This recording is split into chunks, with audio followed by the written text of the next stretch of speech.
station here in Los Angeles. Nice to meet you. Nice to meet you. The first couple days, Aiden and Gardner both got reps on that first team offense.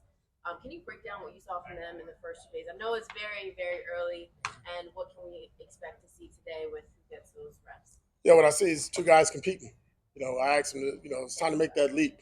Stop with the baby steps. Somebody grab the bull by the horn and be the guy, and they're trying to do that. So the competition is high. We're going to alternate. That's going to be what you're going to see every day. Aiden go first, Gardner go second, however that goes, and we'll switch it up. But I think the key part about it is, regardless who's in, the offense is trying to be as efficient and as effective as possible. So you got the offensive line there with those guys. You're trying to build that continuity with our wide receivers.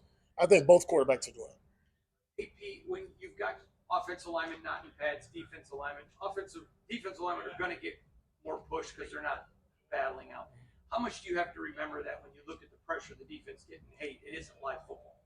Yeah, I agree, but I also think it's probably going to be tough when pads get on too with those two guys. But that goes back into the spring, like when we're evaluating quarterbacks, just the amount of pressure they're getting. But it's really good for us because it gives Aiden opportunities to step up in the pocket. You see what Minshew's able to do in the pocket when you have the stress right in front of you. So to me, you can't get enough of those real reps.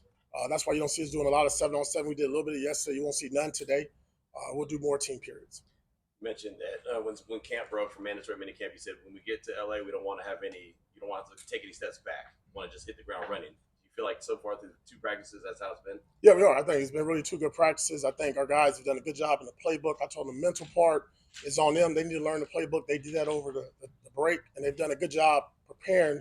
We have meetings in the morning just to get us ready, kind of get a fast start. But they do a good job of bringing the meeting room to the field, and our leaders are really stepping up. They're holding everybody accountable. So, if you're a guy that's not really focused or paying attention, or you have any kind of mental lapse, you get called out right away. Yesterday, Jack and Robert both spoke a little bit about this lack of respect, the disrespect that the team is getting, that you're getting, and they're using it as fuel to the fire. As a former player, how fine is that line between using it as a fuel and also kind of you got to not listen to the noise? Well, I think it's hard in today's world because everything they have access to everything. They're going to find out one way or the other through social media, somebody texting you, telling you. As you know, our team is very outspoken, and when they feel something, they talk about it. But I think they both said the right thing, that we got to go out there and change the narrative, and that's what our plan is.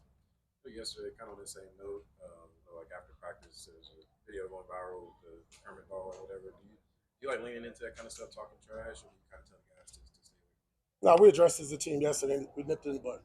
It's over with. Which at the quarterback position, what do you kind of value more? Low mistakes, a guy that can manage the game, or will you live with some mistakes if there's an upside to make something happen that's not there? You really want no mistakes at quarterback, right? I don't want to live in that world. I'll go back to my opening statement a couple of days ago, just being consistent. What that guy looks like on and off the field. How does our team respond to him? Does he put us in positions to have an opportunity to win games? And more importantly, we don't need nobody to go out there and be a superhero. They understand that we have a lot of talent around us at the wide receiver position, tight end position, and obviously the running back position. Just allow your weapons to make the plays. Don't force it. So as it goes on, I'm not going to sit here and say exactly what I'm looking for because that doesn't need to be said to the public. But our guys in the building know what they need to do. Antonio, I don't know how whether this was intentional or not, but day 2 of training camp, a lot of red zone work. Is that kind of a point of emphasis for you, both offensively and defensively? And we saw good and bad from both sides, which is probably what you want to see this time. Yeah, we did that in the spring as well. If you had an opportunity, I know you guys wasn't out there for all of them, but we did the same thing. To me, if we can stop teams from scoring and we can score points in the red zone, that would, we'd be more efficient there in winning games. And to me, I want to put an emphasis on that. When we get pads on, we get into early downs and out in the field of playing backed up and all that stuff. But in the red zone, guys, things got to happen quicker. So you really see your more talented players and the guys that can adjust quickly and think quickly. Those are the ones that shine there in the red zone. The guys that can't, you seem to make more mistakes. Ja'Cory seemed like he got his hand on the ball a couple times. And how do you like his growth so far, especially in those moments? You know what? Because he had a rough rookie year, right? He started here, played some games, got nicked up. Then he's on the bench. Some other guys come in. So you go through those ups and downs as a rookie. I think he's really did a great job this year, just mentally preparing himself hey, whatever it is, I got to deal with it. And when you get the opportunity to make plays, make those plays. He had a great 2 plays yesterday, tipping the ball in the air. One was an interception, but just overall, his confidence is slowly building and growing. And I just think that that room overall with Jack and Nate in there and Faison, they're doing a good job of mentoring. Coach, obviously, you look at this rookie class. Brock Bowers is going to be the guy that gets a lot of headlines. But two dudes on defense that's been playing a lot, just kind of like through OTAs and camp now. Tommy Eichenberg and DCamp. Can you just talk about their progress they've been making and how they earned those reps so far? Yeah, Tommy's a silent killer, man. Tommy is slowly, each and every day, gotten better and better. I'm going back to OTAs and minicamp, and he's come right into training camp and picked right up. I mean, he's put himself in a position to, be a backup or not a guy to get some playing time for us. We know we can do on special teams, but his football savviness, his anticipation, his overall leadership, and I'll love to see when he gets pads on what I think it's going to look like. I'm excited for that, but I'm really excited about him.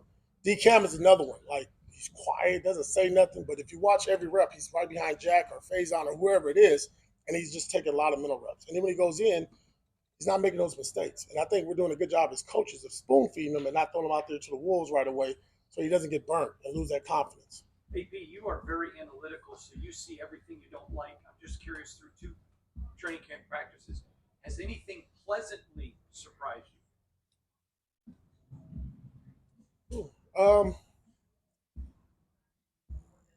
Well, what I would say is this: just I knew we'll be competitive. I knew the competition would go back and forth, but to watch our offense, for example, right, when they made some plays in the red zone, to see the O line to react the way they acted, to see our entire offense go in there and celebrate a touchdown together, I thought we'll build to that slowly. I mean, but right away they picked off to where we were last year, and that's been really good to see. Just those guys, that continuity coming together and enjoying playing ball for one another and enjoying the success of somebody else.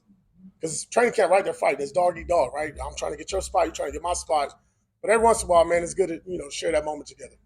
Coach, I'm not sure if you've heard about it, but Jack and Robert both spoke up yesterday about the predictions that are going around as far as what the record will be for the Raiders. Knowing how fired up they are to prove that that's not who they are, how does that make you feel? Well, I love it. The best part about it, we're still 0-0. We haven't played any games yet, and we control the games that we win and lose. And I think the one thing about this team, and you'll see, and it's going to carry out, and if you see it in their personalities, they got a chip on their shoulder.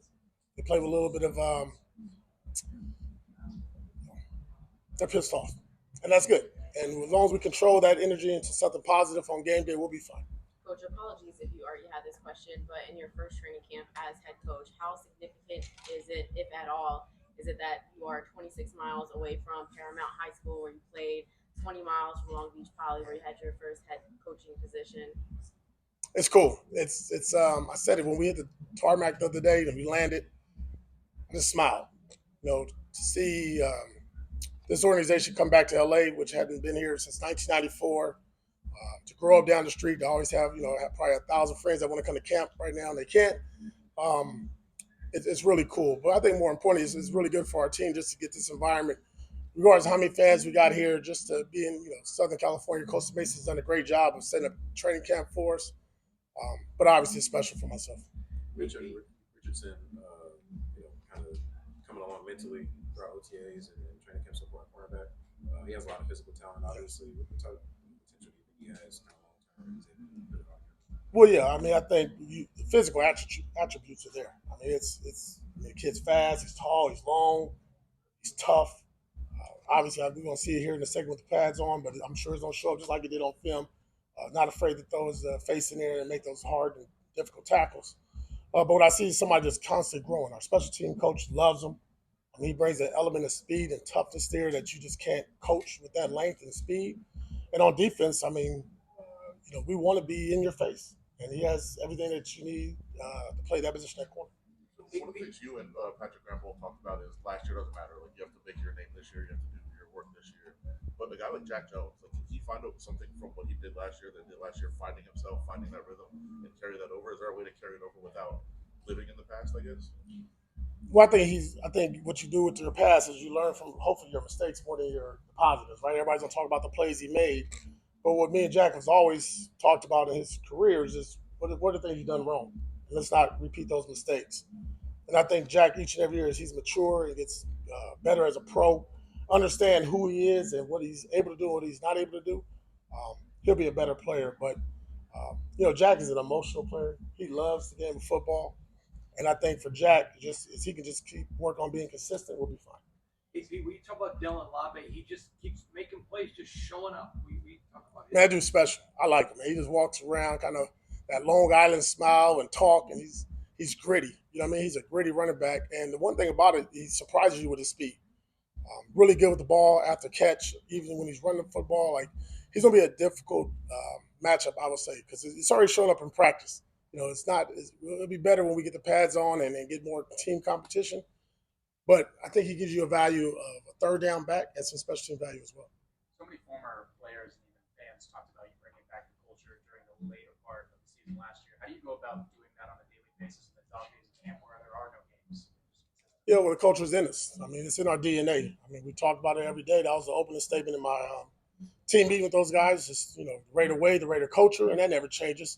Doesn't matter if we're we're not playing the game, but we're out here with one another. We have the opportunity to face that off. We're doing it against ourselves, but it's how we carry ourselves. We talk about pride, poise, passionate. We get pads on, being physical as hell with one another, putting hands on one another, blessing one another. And as our players have you've seen, they're going to talk the way they talk. I'm not going to kind of hold them back from doing it. Whenever it becomes detrimental, we'll talk about it. But listen, at the end of the day, it's professional football. No matter what you say or do, it's all about the grass. Why do you think it's sorry, just a follow-up question. Why do you think it's so important to allow the players to speak as freely as they do? Different time. When I played, you better not say what they're saying. That's crazy. The guy I paid for probably finding me left and right. But it's just a different age. And I think when you set standards and expectations of what to say and what to do and how far to go, I think they understand those lines. And more importantly, it gives them a sense of empowerment. And whenever they cross that line, we discuss it. And that if it comes up, we'll handle this grown man. That's good. All right, cool. Thank you. Thank you. Thank you.